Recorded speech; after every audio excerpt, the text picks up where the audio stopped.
Pemirsa, Kapolda Bali didampingi Danrem 163 Wirasatya membeberkan hasil sweeping yang sudah dilakukan beberapa kali di Lapas Kerobokan. Dari hasil sweeping tersebut, Polda Bali menemukan ratusan senjata tajam, senjata api, minuman keras, handphone, narkoba, dan bom.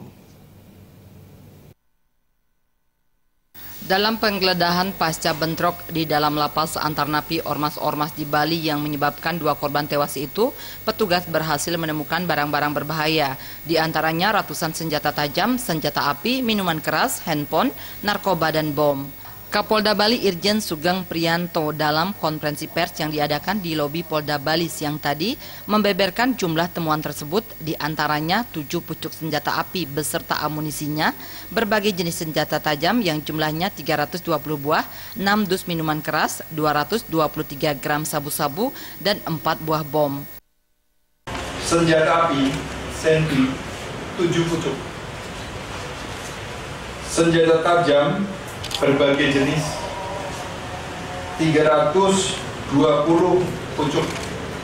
Minuman keras, ada 6 dus. Sabu-sabu, 223. Kemudian bom, 4 buah. Ini semua kita temukan di dalam lapas. Realnya, senjata-senjata ini kita temukan itu tersebar. Ada yang di plafon, ada yang di kebun, ada di berbagai tempat tergeletak begitu di sekitar SD.